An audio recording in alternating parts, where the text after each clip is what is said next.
Yes, Madam President, thank you. I am reading this statement on behalf of the Commission, and I am here today instead of Vice President Reding, who is unavoidably absent. The European Commission is concerned about recent media reports that United States authorities are accessing and processing on a large scale the data of European Union citizens using major US online service providers. Programmes such as the so-called PRISM and the laws on the basis of which such programmes are authorised potentially endanger the fundamental right to privacy and to data protection of EU citizens. The PRISM case, as reported in the media, is also likely to reinforce the concerns of EU citizens regarding the use of their personal data online and in the cloud. Already in 2012, 70% of EU citizens were concerned that their personal data held by companies could be used for a purpose other than the one for which it was collected. The PRISM case, as reported in the media, also highlights the difference between the European Union and the United States approaches to data protection. Whereas in the US legal system, only US citizens and residents benefit from constitutional safeguards, in the European Union, everyone's personal data and the confidentiality of their communications are recognised and protected as fundamental rights, irrespective of their nationality. While reports are particularly worrisome, the legal issue at hand is not a new one. It has been tackled by the Commission in the past. To give a single example, the Commission has already raised the matter of law enforcement access to personal data of European citizens in the framework of the ongoing negotiations with the United States for a general data protection agreement in the field of police and judicial cooperation. As you know very well, Vice President Reding has received a mandate to negotiate this agreement with the United States, and she is keeping this House, and in particular members of the LIBE Committee, informed about the progress of these negotiations.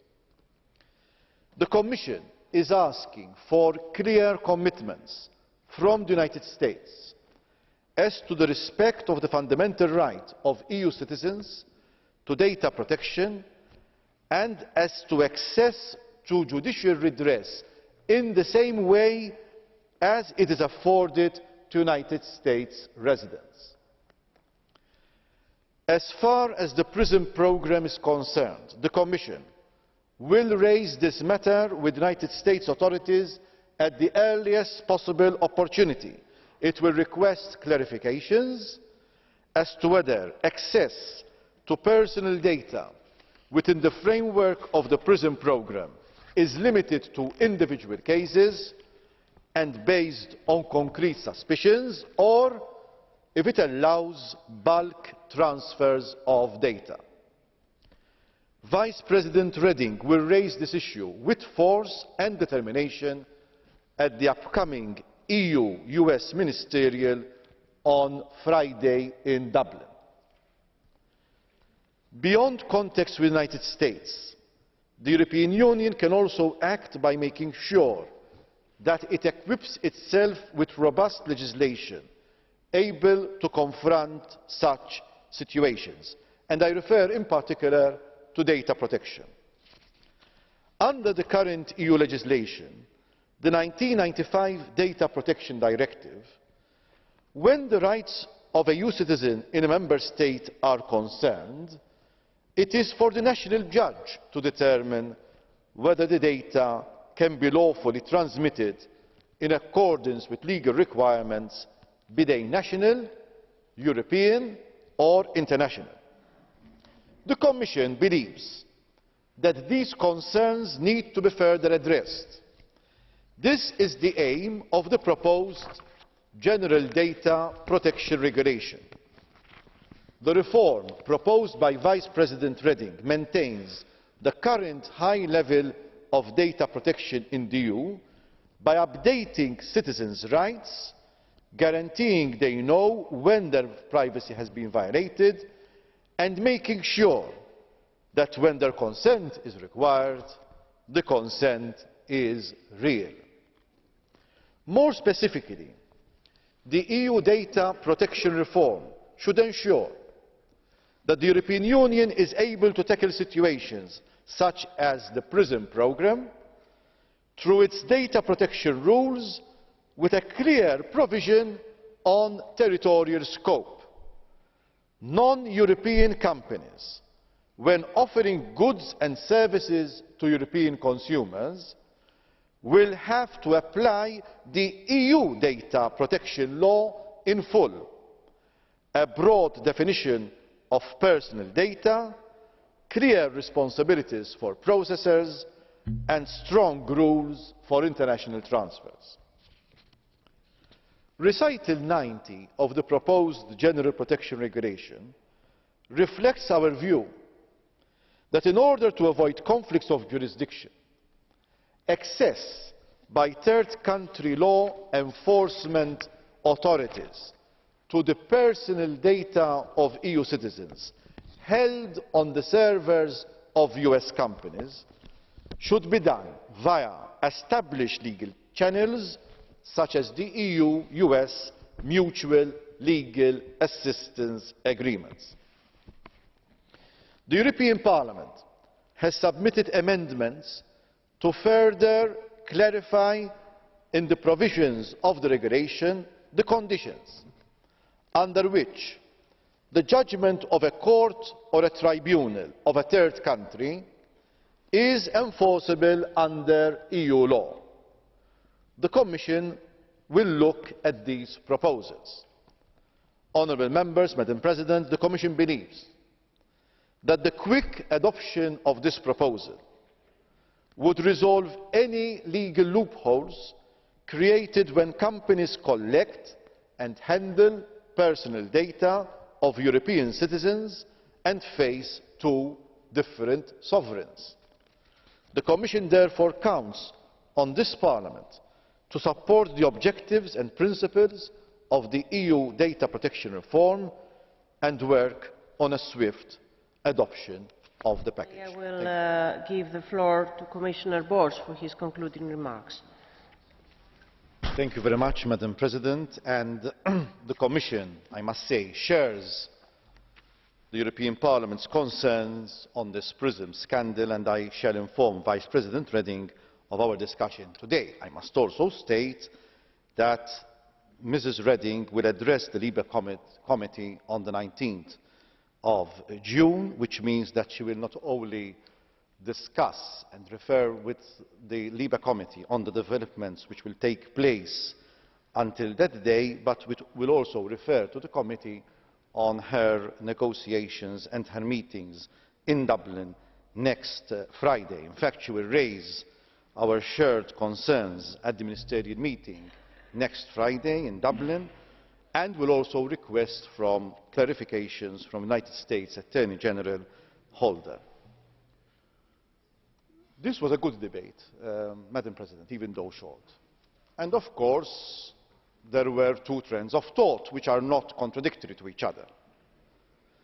One of them is that we should clarify things with the United States and make it clear that whenever a European citizen information is concerned, European rules should apply, and that we are not happy with the level of protection of data information from the United States, in particular, even if you read, as Mr Moraes said, The Guardian. There is a reference by the whistleblower to the facility with which information could be accessed by the very person who has leaked this information. In fact, he said the government has granted, he's referring to the US government, the government has granted itself power it is not entitled to. There is no public oversight. The result is people like myself have the latitude to go further than they are allowed to. So we are entitled to ask questions in the next ministerial summit on whether this has been done as regards European citizens. At the same time, I appreciate Mr. Kirkhope's remarks that let us not forget who the enemy is. And I can comment as a former Minister of Interior for 10 years. What would the fight against organised crime and terrorism be without the collection of proper intelligence? But the frustration of any law enforcement agency is, it should not be a frustration, but it is considered to be so, that why terrorists and organised crime have no rules to go by, law enforcement agencies in a democratic country ruled by rule of law cannot use anything but the gloves of law in order to fight terrorism. Which is why I appreciate the comments of those, including Mr. Weber and others, who have said we have a special relationship with our US partners, we have solved important investigations regarding prevention of terrorism through shared information with our special partnership, but no one should use this special relationship not to abide by the law and not to abide by international standards. So this is the fine balancing act of retaining this partnership. But because there is a partnership, it entails not only rights, but deeper obligations. Because if the relationship is special, then the obligations should be special as well, and no one should be taken for granted. So I appreciate also Madam in 't Veld's comments on these issues, bearing in mind also what Mr. Kirkhope said about who the proper enemy is. And I would like also to recall that in the context of the proposal for a reform of data protection in Europe, and I appreciate the positive comments which have been made by different members as to the importance of adopting this new package proposed by Ms Reding, the Commission has made it clear that the extraterritorial application of laws by third countries may be in breach of international law, and the reform establishes legal channels that should be used. The Commission is ready to consider any improvements the European Parliament would consider necessary in this respect. That is why we need to work together for a swift adoption of the package that some in the Member States would like to see delayed. It is our common interest to work hand in hand in that direction, the more so in view of these recent developments. Thank you very much. Thank you very much, Commissioner Borg. Κυρίες και κύριοι συνάδελφοι, το επόμενο σημείο στην ημερήσια διάταξη είναι η έκθεση της συναδέλφου Κοστέλο, Ταμείο Ευρωπαϊκής Βοήθειας προς τους απόρους. Θα δώσω το λόγο στην εισηγήτρια και θα παραδώσω την έδρα στον συνάδελφο Μαρτίνες.